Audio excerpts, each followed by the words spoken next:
ಸ್ನೇಹಿತರೆ, ಮೀಡಿಯಾ ಮಾಸ್ಟರ್ಸ್ಗೆ ಸ್ವಾಗತ, ಸುಸ್ವಾಗತ. ಗೆಳೆಯರೆ, ಇದೊಂದು ಯುದ್ಧಕ್ಕಾಗಿ ಇರಾನ್ ಕಳೆದ 4.5 ದಶಕಗಳಿಂದ ಸಿದ್ಧತೆಗಳನ್ನು ಮಾಡಿಕೊಂಡು ಬಂದಿತ್ತ. ಈ ಅನುಮಾನ ಬರೋದಕ್ಕೆ ಕಾರಣ ಆಗ್ತಾ ಇರೋದು ಅವ್ರು ಮಾಡ್ತಾ ಇರೋ ದಾಳಿಗಳು ಹಾಗೂ ಅವರು ಬಳಸ್ತಾ ಇರೋ ಆಯುಧಗಳ ಕಾರಣಕ್ಕೆ.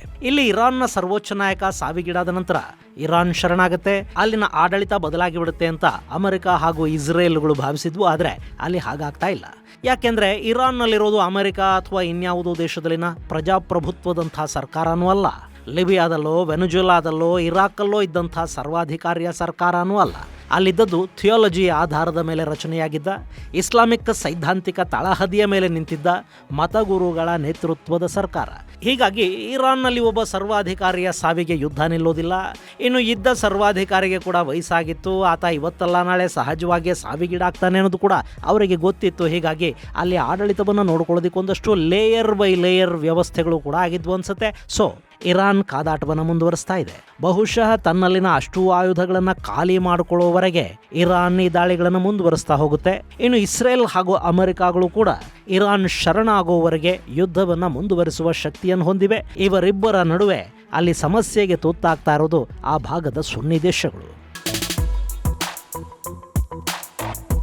ಗೆಳೆಯರೆ, ಅಲಿ ಖಮೇನಿಯನ್ನ ಶನಿವಾರ ಹೊಡೆದು ಹಾಕಲಾಗಿದೆ. ಖಮೇನಿ ಅಂತ್ಯಕ್ಕೆ ಕೆಲವರು ಸಂತಾಪ ಸೂಚಿಸ್ತಾ ಇದ್ರೆ ಮತ್ತೆ ಕೆಲವರು ಸಂತೋಷವನ್ನು ವ್ಯಕ್ತಪಡಿಸ್ತಾ ಇದ್ದಾರೆ. ಇಲ್ಲಿ ಖಮೇನಿ ಬಗೆಗಿನ ಅವರವರ ಅಭಿಪ್ರಾಯಗಳು ಅವರವರಿಗೆ ಇರಲಿ.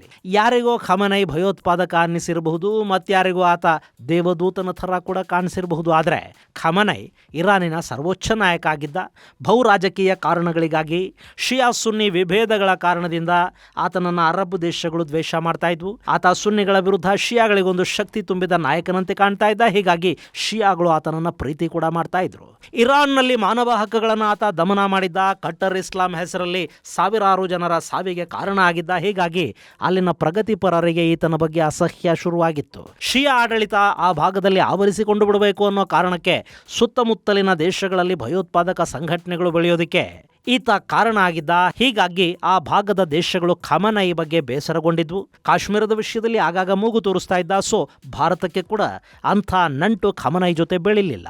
ಹಾಗಂತ ಪಾಕಿಸ್ತಾನವನ್ನ ಆತ ಪ್ರೀತಿಸಿದ್ನ, ಅದು ಸುನ್ನಿ ದೇಶ ಆಗಿತ್ತು. ಹೀಗಾಗಿ ಅವರ ಜೊತೆಗೂ ಖಮೇನಿಗೆ ಸ್ನೇಹ ಇರಲಿಲ್ಲ.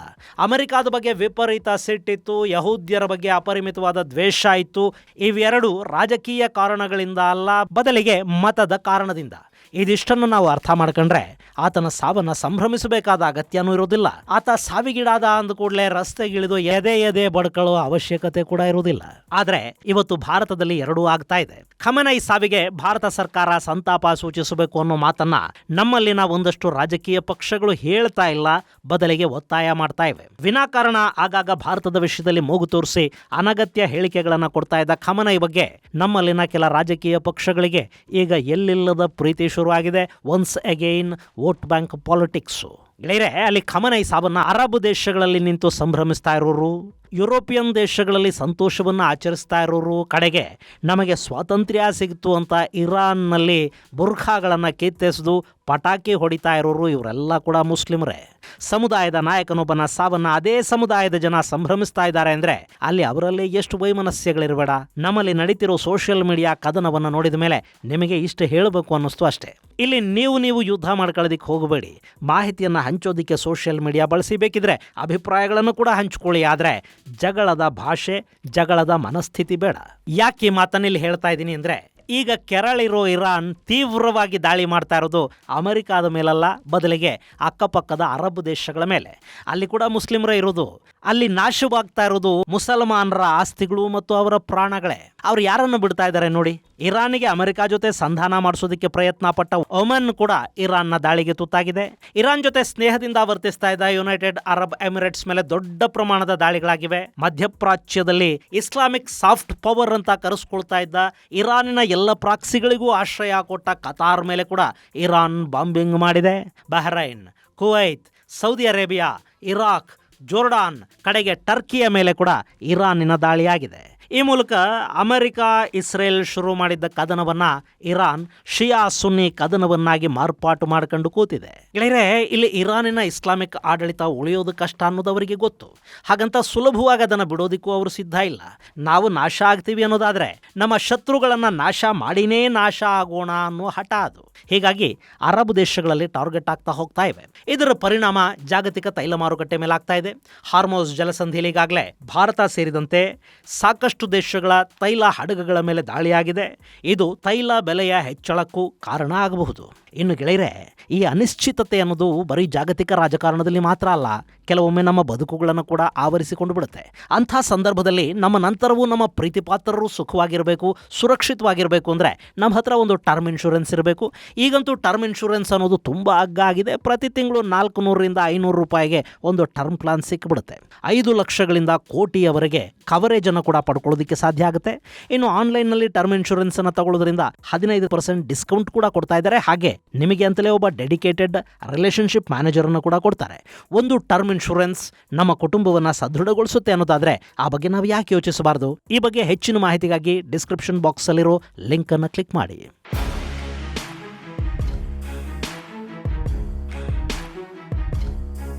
ಇನ್ನು ಇರಾನ್ ಅರಬ್ ದೇಶಗಳ ಮೇಲೆ ದಾಳಿಯನ್ನು ತೀವ್ರಗೊಳಿಸಿದೆ. ಅದರಲ್ಲೂ ದುಬೈ ಹಾಗೂ ಅಬುದಾಬಿಗಳ ಮೇಲೆ ದೊಡ್ಡ ಮಟ್ಟದ ದಾಳಿಗಳಾಗ್ತಾ ಇವೆ. ಯುನೈಟೆಡ್ ಅರಬ್ ಎಮಿರೇಟ್ಸ್ ಅನ್ನೋದು ಜಾಗತಿಕ ವ್ಯಾಪಾರಿ ಹಬ್. ಅದು ಜಗತ್ತಿನ ಅತ್ಯಂತ ಸೇಫೆಸ್ಟ್ ದೇಶಗಳ ಪಟ್ಟಿಲಿ 2ನೇ ಸ್ಥಾನವನ್ನು ಪಡ್ಕೊಂಡಿತ್ತು. ಭಾರತದಲ್ಲಿನ ಕೆಲ ಶ್ರೀಮಂತರು ಹಾಗೆ ಭಾರತ ಸೇಫ್ ಅಲ್ಲ ಅಂತ ಆಗಾಗ ಬೊಗಳೋರೆಲ್ಲ ಈ ಅರಬ್ ಎಮಿರೇಟ್ಸ್ ಕಡೆಗೆ ಮುಖ ಮಾಡ್ತಾ ಇದ್ರು. ಹೀಗಾಗಿ ಹೂಡಿಕೆಗಳು, ಪ್ರವಾಸೋದ್ಯಮ ಎಲ್ಲ ಅಲ್ಲಿ ಹೆಚ್ಚಾಗಿತ್ತು. ಆದರೆ ಈಗ ಇರಾನಿನ ದಾಳಿಗಳನ್ನು ಗಮನಿಸ್ತಾ ಇದ್ರೆ ಸೇಫೆಸ್ಟ್ ದೇಶ ಅನ್ನೋ ಹೆಗ್ಗಳಿಕೆಯನ್ನ ಇದು ಕಳ್ಕೊಳ್ತಾ ಇದೆ. ಹಾಗೆ ಈ ದೇಶವನ್ನ ಇರಾನ್ ನಾಶ ಮಾಡದೆ ಬಿಡೋದಿಲ್ಲ ಅಂತ ಕೂಡ ಅನಿಸ್ತಾ ಇದೆ. ಗೆಳೆಯರೆ, 165 ಮಿಸೈಲ್ಗಳನ್ನ ಯುನೈಟೆಡ್ ಅರಬ್ ಎಮಿರೇಟ್ಸ್ ಮೇಲೆ ಹಾರಿಸಲಾಗಿದೆ. ಹಾಗೆ ಸುಮಾರು 541ಕ್ಕೂ ಹೆಚ್ಚು ಡ್ರೋನ್ಗಳು ಅಲ್ಲಿ ದಾಳಿಗೆ ಬಂದಿವೆ. ಇನ್ನು 2 ಕ್ರೂಸ್ ಮಿಸೈಲ್ಗಳನ್ನ ಕೂಡ ಇರಾನ್ ಹಾರಿಸಿತ್ತು. ಅದರಲ್ಲಿ ಸಾಕಷ್ಟು ಮಿಸೈಲ್ಗಳನ್ನ ಯುನೈಟೆಡ್ ಅರಬ್ ಎಮಿರೇಟ್ಸ್ ನ ಏರ್ ಡಿಫೆನ್ಸ್ ಹೊಡೆದು ಹಾಕಿದೆ. 165 ಪೈಕಿ 152 ಮಿಸೈಲ್ಗಳನ್ನ ನ್ಯೂಟ್ರಲೈಸ್ ಮಾಡಲಾಗಿದೆ. ಇನ್ನು 13 ಮಿಸೈಲ್ಗಳು ಗುರಿ ತಪ್ಪಿ ಸಮುದ್ರಕ್ಕೆ ಬಿದ್ದಿವೆ. ಹಾಗೆ 541 ಡ್ರೋನ್ಗಳ ಪೈಕಿ 506 ಡ್ರೋನ್ಗಳನ್ನು ಹೊಡೆದು ಹಾಕಿದ್ರೆ ಇನ್ನುಳಿದ 35 ಡ್ರೋನ್ಗಳು UAEಯನ್ನು ಹಿಟ್ ಮಾಡಿವೆ. ಹಾಗೆ 2 ಕ್ರೂಸ್ ಮಿಸೈಲ್ಗಳನ್ನು UAE ಹೊಡೆದು ಹಾಕಿದೆ. ಈ ದಾಳಿ ಇರಾನಿ ಪಡೆಗಳ ಉದ್ದೇಶವನ್ನು ಸ್ಪಷ್ಟವಾಗಿ ತೋರಿಸ್ತಾ ಇದೆ. ಇದೇ ರೀತಿ Kuwait, Bahrain, Qatar, Saudi, Jordan ಹಾಗೂ ಇರಾಕ್ಗಳ ಮೇಲೆ ಕೂಡ ಇರಾನ್ ದಾಳಿಯನ್ನು ಮಾಡಿದೆ. ಇಲ್ಲಿ ಒಮನ್ ಅನ್ನ ಕೂಡ ಇರಾನ್ ಬಿಟ್ಟಿಲ್ಲ. ಹೀಗಾಗಿ ಗಲ್ಫ್ ಕೋಆಪರೇಷನ್ ಕೌನ್ಸಿಲ್ ಇರಾನ್ ವಿರುದ್ಧ ಯುದ್ಧಕ್ಕೆ ನಿಲ್ಲೋ ಮಾತುಗಳನ್ನಾಡಿದೆ. ನಮ್ಮ ಮೇಲಿನ ದಾಳಿಗಳನ್ನ ಸಹಿಸಿಕೊಂಡು ಕೂತ್ಕೊಳ್ಳೋದಿಕ್ಕೆ ಆಗೋದಿಲ್ಲ ಅನ್ನೋ ರೀತಿ GCC ಸದಸ್ಯ ದೇಶಗಳು ಮಾತಾಡ್ತಾ ಇವೆ. ಇದು ಇರಾನ್ಗೆ ಮತ್ತಷ್ಟು ಸಮಸ್ಯೆಗಳನ್ನು ತಂದೊಡ್ಡುತ್ತೆ. ಆದರೂ ಇರಾನ್ ದಾಳಿಗಳನ್ನೇನು ನಿಲ್ಲಿಸಿಲ್ಲ.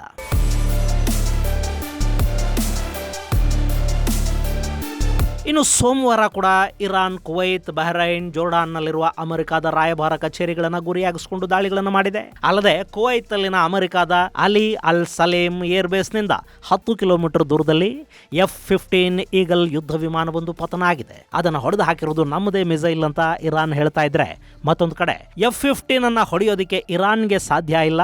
ಅದು ನಮ್ಮದೇ ಮಿಸೈಲ್ ಮಿಸ್ಫೈರ್ ಆಗಿ ನಮ್ಮದೇ ಯುದ್ಧ ವಿಮಾನಕ್ಕೆ ಅಪ್ಪಳಿಸಿದೆ. ನಮ್ಮ ಪೈಲಟ್ ಸೇಫ್ ಆಗಿದ್ದಾರೆ. ಸೊ ಇರಾನ್ ಹೇಳ್ತಾ ಇರೋದು ಸುಳ್ಳು ಅಂತ ಅಮೆರಿಕ ಹೇಳಿಕೊಂಡ ಬೆನ್ನಲ್ಲೇ ಕುವೈತಲ್ಲಿ ಬಿದ್ದಿರೋದು ಒಂದು F-15 ಅಲ್ಲ, ಹಲವಾರು F-15ಗಳು ಪತನಗೊಂಡಿವೆ ಅನ್ನೋ ಮಾಹಿತಿ ಕೂಡ ಬರ್ತಾ ಇದೆ. ಹಾಗಾದ್ರೆ ಅಷ್ಟು F-15ಗಳನ್ನು ಅಮೆರಿಕಾನೇ ತನ್ನದೇ ಮಿಸೈಲ್ಗಳಿಂದ ಹೊಡ್ಕೊಳ್ತಾ ಗೊತ್ತಿಲ್ಲ.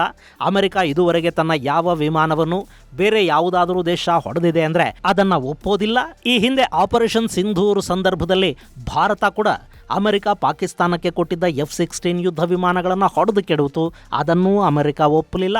ಈಗ ಕೂಡ F-15 ಅನ್ನ ಇರಾನ್ ಹೊಡೆದಿದೆ ಅನ್ನೋ ಮಾಹಿತಿಗಳನ್ನ ಅಮೆರಿಕ ತಳ್ಳಿ ಹಾಕ್ತಾ ಇದೆ. ಇನ್ನು ಈ ನಡುವೆ ಹೊರಬೀಳ್ತಾ ಇರೋ ಮತ್ತೊಂದು ಮಹತ್ವದ ವಿಷಯ ಅಂದ್ರೆ ಇಸ್ರೇಲ್ ಹಾಗೂ ಅಮೆರಿಕಗಳು ಇರಾನ್ ಮೇಲೆ ದಾಳಿ ಮಾಡೋದ್ರ ಹಿಂದೆ ಸೌದಿ ಅರೇಬಿಯಾದ ಯುವರಾಜ ಮೊಹಮ್ಮದ್ ಬಿನ್ ಸಲ್ಮಾನ್ ಪಾತ್ರ ದೊಡ್ಡದಿದೆ ಅನ್ನೋದು. MBS ಸಾಕಷ್ಟು ಬಾರಿ ಅಮೆರಿಕದ ಅಧ್ಯಕ್ಷ ಡೊನಾಲ್ಡ್ ಟ್ರಂಪ್ಗೆ ಕರೆ ಮಾಡಿದ್ದಾರೆ. ತಮ್ಮ ಪ್ರತಿನಿಧಿಯನ್ನು ಕೂಡ ಅಮೆರಿಕಾಗೆ ಕಳುಹಿಸಿದ್ದಾರೆ. ಅಕಸ್ಮಾತ್ ಯುದ್ಧ ಆಗೋದೇ ಆದ್ರೆ ಕಂಪ್ಲೀಟ್ ರೆಜಿಮ್ ಚೇಂಜ್ ಆಗಬೇಕು, ಹಾಗಿದ್ರೆ ಮಾತ್ರ ದಾಳಿ ಮಾಡಿ, ಇಲ್ಲದೆ ಇದ್ರೆ ಸುಮ್ಮನಿರಿ ಅಂತ ಸೌದಿ ಹೇಳ್ತು ಅನ್ನೋ ಮಾಹಿತಿಗಳು ಬರ್ತಾ ಇವೆ. ಇದ್ರೂ ಇರಬಹುದು, ಯಾಕೆಂದ್ರೆ ಸೌದಿಗೆ ಸದ್ಯಕ್ಕಿರುವ ಏಕೈಕ ಥ್ರೆಟ್ ಅಂದ್ರೆ ಅದು ಇರಾನ್ ಮಾತ್ರ.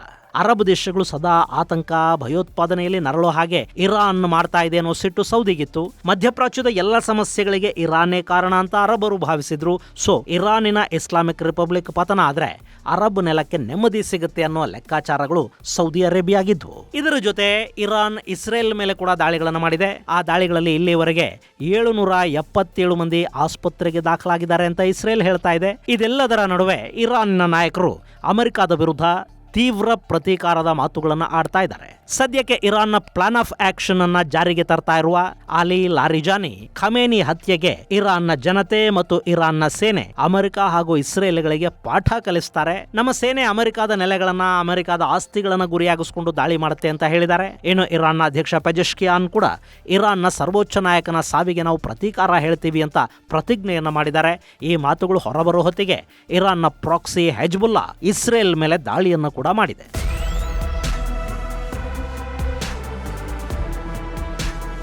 ಗೆಳೆಯರೆ, ಹೆಜ್ಬುಲ್ಲಾ ಇತ್ತೀಚಿನ ದಿನಗಳಲ್ಲಿ ಸ್ವಲ್ಪ ಮಟ್ಟಿಗೆ ತಣ್ಣಗಾದಂತೆ ಕಾಣ್ತಾ ಇತ್ತು. ಅಲ್ಲಿನ ನಾಯಕತ್ವವನ್ನ ಮಿಲಿಟರಿ ನಾಯಕರಿಂದ ಕಿತ್ಕೊಂಡು ರಾಜಕೀಯ ನಾಯಕರ ಕೈಗೆ ಕೊಡೋ ಕೆಲಸ ಆದಮೇಲೆ ಹೆಜ್ಬುಲ್ಲಾ ತಣ್ಣಗಾಗಿತ್ತು ಮತ್ತು ಸೈಲೆಂಟ್ ಆಗಿ ತನ್ನ ಶಕ್ತಿಯನ್ನ ಹೆಚ್ಚು ಮಾಡ್ಕೊಳ್ತಾ ಹೋಗ್ತಾ ಇತ್ತು. ಆದರೆ ಯಾವಾಗ ಇರಾನಿನ ಸರ್ವೋಚ್ಚ ನಾಯಕನೇ ಸಾವಿಗೀಡಾದ್ನೋ ಹೆಜ್ಬುಲ್ಲಾ ಇಸ್ರೇಲ್ ವಿರುದ್ಧ ಮತ್ತೆ ಮಿಸೈಲ್ ದಾಳಿಗೆ ಮುಂದಾಗಿದೆ. ಅದಕ್ಕೆ ಪ್ರತೀಕಾರವಾಗಿ ಲೆಬನಾನ್ನ ರಾಜಧಾನಿ ಬೈರೂತ್ ಮೇಲೆ ಭಯಾನಕ ದಾಳಿಯನ್ನ ಮಾಡಿರೋ ಇಸ್ರೇಲ್ ಅಲ್ಲಿ ಹೆಜ್ಬುಲ್ಲಾದ ನೆಲೆಗಳನ್ನ ಟಾರ್ಗೆಟ್ ಮಾಡಿಕೊಂಡಿದೆ. ಇನ್ನು ಹೆಜ್ಬುಲ್ಲಾದ ಮುಖ್ಯಸ್ಥ ಕಾಸಿಂ ನಯೀಮ್ ಇರಾನಿನ ಸರ್ವೋಚ್ಚ ನಾಯಕನ ಹತ್ಯೆಗೆ ಪ್ರತೀಕಾರ ಹೇಳುವುದಾಗಿ ಮಾಧ್ಯಮಗಳ ಮುಂದೆ ಹೇಳಿದ ಅರ್ಧ ಗಂಟೆಯ ಒಳಗಾಗಿ ಇಸ್ರೇಲ್ ಆ ಕಾಸಿಂ ನಯೀಮ್ನನ್ನ ಹೊಡೆದು ಹಾಕಿರುವುದಾಗಿ ಹೇಳಲಾಗ್ತಾ ಇದೆ. ಆದರೆ ಈ ಮಾಹಿತಿಯನ್ನು ಹೆಜ್ಬುಲ್ಲಾ ಆಗಲಿ ಇರಾನ್ನ ಸ್ಟೇಟ್ ಮೀಡಿಯಾ ಆಗಲಿ ಅಥವಾ ಇಸ್ರೇಲ್ ಆಗಲಿ ಖಚಿತಪಡಿಸಿಲ್ಲ. ಇನ್ನು ಇಸ್ರೇಲ್ ಮೇಲೆ ಇರಾನ್ನ ಸಾಕಷ್ಟು ಮಿಸೈಲ್ಗಳು ಬಿದ್ದಿವೆ. ಟೆಲ್ ಅವೀವ್ ಹಾಗೂ ಜೆರೂಸಲೆಂಗಳನ್ನ ಗುರಿಯಾಗಿಸಿಕೊಂಡು ಇರಾನ್ ದಾಳಿ ಮಾಡ್ತಾ ಇದೆ. ನಿನ್ನೆ ಅಷ್ಟೇ ಮೊಜ್ತಬಾ ಇಸ್ರೇಲಿನ ಪ್ರಧಾನಿ ನೆತನ್ಯಾಹು ಅವರ ಫೋಟೋ ಹಾಕಿ ಮುಂದಿನ ಟಾರ್ಗೆಟ್ ನೆತನ್ಯಾಹುನೇ ಅಂತ ಟ್ವಿಟರ್ ಅಲ್ಲಿ ಬರ್ಕೊಂಡಿದ್ರು. ಅದರಂತೆ ನೆತನ್ಯಾಹು ಅವರ ಕಚೇರಿಯ ಮೇಲೆ ಕೂಡ ಇರಾನಿನ ಬ್ಯಾಲಿಸ್ಟಿಕ್ ಮಿಸೈಲ್ಗಳು ಬಿದ್ದಿವೆ. ಆದರೆ ಅಲ್ಲಿ ಸಾವು ನೋವಿನ ಸಂಖ್ಯೆ ಎಷ್ಟು ಅನ್ನೋ ಬಗ್ಗೆ ಇನ್ನೂ ಅಧಿಕೃತ ಮಾಹಿತಿಗಳು ಬರಬೇಕಿದೆ. ಹಾಗೆ ಇಸ್ರೇಲ್ ತನ್ನ ಮೇಲೆ ದಾಳಿಗೆ ಬರ್ತಾ ಇರೋ ಎಲ್ಲ ಮಿಸೈಲ್ಗಳನ್ನು ನ್ಯೂಟ್ರಲೈಸ್ ಮಾಡೋದಕ್ಕೆ ವಿಪರೀತ ಪ್ರಯತ್ನವನ್ನು ಪಡ್ತಾ ಇದೆ. ಐರನ್ ಡೋಮ್ ಜೊತೆಗೆ ಐರನ್ ಬೀಮ್ ಅನ್ನು ಕೂಡ ಅವರು ಬಳಸ್ಕೊತಾ ಇದ್ದಾರೆ. ಲೇಸರ್ ಆಯುಧಗಳ ಮೂಲಕ ಕೂಡ ಡ್ರೋನ್ ಹಾಗೂ ಮಿಸೈಲ್ಗಳನ್ನು ನ್ಯೂಟ್ರಲೈಸ್ ಮಾಡೋ ಕೆಲಸವನ್ನ ಇಸ್ರೇಲ್ ಅತ್ಯಂತ ಚಾಕಚಕ್ಯತೆಯಿಂದ ಮಾಡ್ತಾ ಇದೆ. ಇಷ್ಟಾದರೂ ಇರಾನ್ ಮಿಸೈಲ್ಗಳ ಮಳೆ ಸುರಿಸ್ತಾ ಇರೋದ್ರಿಂದ ಒಂದಷ್ಟು ಮಿಸೈಲುಗಳು ಇಸ್ರೇಲ್ನ ಒಳಗೆ ಬೀಳ್ತಾ ಇವೆ. ಹಾಗೆ ಬ್ಯಾಲಿಸ್ಟಿಕ್ ಮಿಸೈಲ್ಗಳ ಡೆಬ್ರಿ ಕೂಡ ಅಲ್ಲಿ ಸಾಕಷ್ಟು ನಷ್ಟಕ್ಕೀಡು ಮಾಡ್ತಾ ಇದೆ. ಇನ್ನು ತೆಹರಾನ್ ಸೇರಿದ ಹಾಗೆ ಸಾಕಷ್ಟು ನಗರಗಳನ್ನು ಗುರಿಯಾಗಿಸಿಕೊಂಡು ಇಸ್ರೇಲ್ ಕೂಡ ದಾಳಿಯನ್ನು ಮುಂದುವರಿಸಿದೆ. ಇರಾನ್ನ ಪ್ರಮುಖ ಸೇನಾ ಪ್ರದೇಶಗಳನ್ನ ಅವರು ಗುರಿ ಮಾಡ್ಕೋತಾ ಇದ್ದಾರೆ. ಹಾಗೆ ತೆಹರಾನ್ನಲ್ಲಿನ ಸೇನಾ ಕಚೇರಿ ಮೇಲೆ ನಡೆದ ದಾಳಿಯಲ್ಲಿ ಇರಾನಿನ ನೌಕಾಪಡೆಯ ಮುಖ್ಯಸ್ಥ ಶಹರಂ ಸಾವಿಗೀಡಾಗಿದ್ದಾರೆ ಮತ್ತು ಇರಾನಿನ ಸಾಕಷ್ಟು ಕಡೆಗಳಲ್ಲಿ ಇಸ್ರೇಲ್ ನಡೆಸಿರೋ ದಾಳಿಗಳಿಂದ ಸಾಕಷ್ಟು ಸಾವು ನೋವು ಕೂಡ ಸಂಭವಿಸಿದೆ ಅಂತ ಇರಾನ್ ಹೇಳ್ಕೊಳ್ತಾ ಇದೆ. ಮತ್ತೊಂದು ಕಡೆ ಅಮೆರಿಕ ಕೂಡ ತನ್ನ ದಾಳಿಯನ್ನು ಇನ್ನಷ್ಟು ತೀವ್ರ ಮಾಡಿದೆ. ಇರಾನ್ ಹೇಗೆ ರೆಸ್ಪಾನ್ಸ್ ಮಾಡುತ್ತೋ ಅದೇ ಥರ ನಮ್ಮ ದಾಳಿಗಳು ಇರುತ್ತವೆ ಅಂತ ಟ್ರಂಪ್ ಹೇಳಿದ್ದಾರೆ. ಇದೇ ವೇಳೆ ಇರಾನ್ಗೆ ಸೇರಿದ್ದ ನೌಕಾನೆಲೆ ಹಾಗೂ ಅವರ ಯುದ್ಧ ನೌಕೆಗಳನ್ನು ಅಮೆರಿಕ ಹೊಡೆದು ಹಾಕಿದೆ. ಯುದ್ಧ ನೌಕೆಯೊಂದು ಸಮುದ್ರದ ತಳ ಸೇರಿದ್ದು ಇರಾನಿನ ನಾಯಕತ್ವ ಹಾಗೂ ರೆಜಿಮ್ ಕೂಡ ಹೀಗೆ ಮುಳುಗ್ ಹೋಗುತ್ತೆ ಅನ್ನೋ ಸಂದೇಶವನ್ನ ಟ್ರಂಪ್ ತಮ್ಮ ಟ್ರೂತ್ ಅಕೌಂಟ್ ಅಲ್ಲಿ ಬರ್ಕೊಂಡಿದ್ದಾರೆ. ಇನ್ನು ಇರಾನ್ ಕೂಡ ಅಮೆರಿಕದ ಅಬ್ರಹಾಂ ಲಿಂಕನ್ ಏರ್ಕ್ರಾಫ್ಟ್ ಕ್ಯಾರಿಯರ್ ಅನ್ನ ನಾವು ಮುಳುಗಿಸಿದೀವಿ ಅಂತ ಹೇಳ್ಕೊಳ್ತಾ ಇದೆ. ಆದರೆ ಆ ಬಗ್ಗೆ ಖಚಿತ ಮೂಲಗಳಿಂದ ಯಾವ ಸುದ್ದಿಗಳು ಬರ್ತಾ ಇಲ್ಲ. ಗೆಳೆಯರೆ, ಇದೆಲ್ಲದರ ನಡುವೆ ಈಗ ಲಾರಿಜಾನಿ ಮತ್ತೆ ಒಮನ್ ಮೂಲಕ ಸಂಧಾನದ ಮಾತುಕತೆಗಳಿಗಾಗಿ ಅಮೆರಿಕದ ಬಾಗಿಲು ತಟ್ತಾ ಇದ್ದಾರೆ. ಸೊ ಮಾತುಕತೆಗಳು ಮತ್ತೆ ಶುರುವಾಗೋ ಸಾಧ್ಯತೆಗಳನ್ನು ಕೂಡ ಇಲ್ಲಿ ಅಲ್ಲಗೆಳೆಯೋ ಹಾಗಿಲ್ಲ. ಆದರೆ ಇರಾನ್ನ IRGC ಸಂಪೂರ್ಣ ಶರಣಾಗತಿಯನ್ನ ಘೋಷಿಸುವವರೆಗೆ ನಾವು ದಾಳಿ ಮಾಡುತ್ತಲೇ ಇರ್ತೀವಿ ಅಂತ ಅಮೆರಿಕ ಹೇಳ್ತಾ ಇದೆ. ಇಲ್ಲಿ ಅಧಿಕಾರ ಬದಲಾವಣೆ ಮಾಡಿ ತನ್ನ ಮಾತು ಕೇಳೋ ಯಾರನ್ನಾದರೂ ಕೂಡಿಸುವ ಕೆಲಸವನ್ನ ಅಮೆರಿಕ ಮಾಡಬಯಸ್ತಾ ಇದೆ. ಇದು ಗೆಳೆಯರೆ ಮಧ್ಯಪ್ರಾಚ್ಯದಲ್ಲಿ ನೆಲೆಗೊಂಡಿರೋ ಅತಂತ್ರ ಸ್ಥಿತಿಯ ಕುರಿತಾದ ಒಂದಷ್ಟು ಮಾಹಿತಿ. ಇಲ್ಲಿ ನಿಮಗೆ ಮತ್ತೊಮ್ಮೆ ನೆನಪಿಸ್ತಾ ಇದ್ದೀನಿ, ಒಂದು ಟರ್ಮ್ ಇನ್ಶೂರೆನ್ಸ್ ನಮ್ಮ ನಂತರ ನಮ್ಮ ಕುಟುಂಬವನ್ನು ಕಾಪಾಡಬಹುದು. ಹೆಚ್ಚಿನ ಮಾಹಿತಿಗಾಗಿ ಡಿಸ್ಕ್ರಿಪ್ಷನ್ ಬಾಕ್ಸ್ ಅಲ್ಲಿ ಒಂದು ಲಿಂಕ್ ಇದೆ, ಅದನ್ನ ಕ್ಲಿಕ್ ಮಾಡಿ ನೋಡಿ. ಮುಂದಿನ ಸಂಚಿಕೆಯಲ್ಲಿ ಮತ್ತಷ್ಟು ವಿಶೇಷಗಳ ಜೊತೆ ಮತ್ತೆ ಭೇಟಿಯಾಗೋಣ. ಅಲ್ಲಿವರೆಗೆ ಜೈ ಹಿಂದ್, ಜೈ ಕರ್ನಾಟಕ.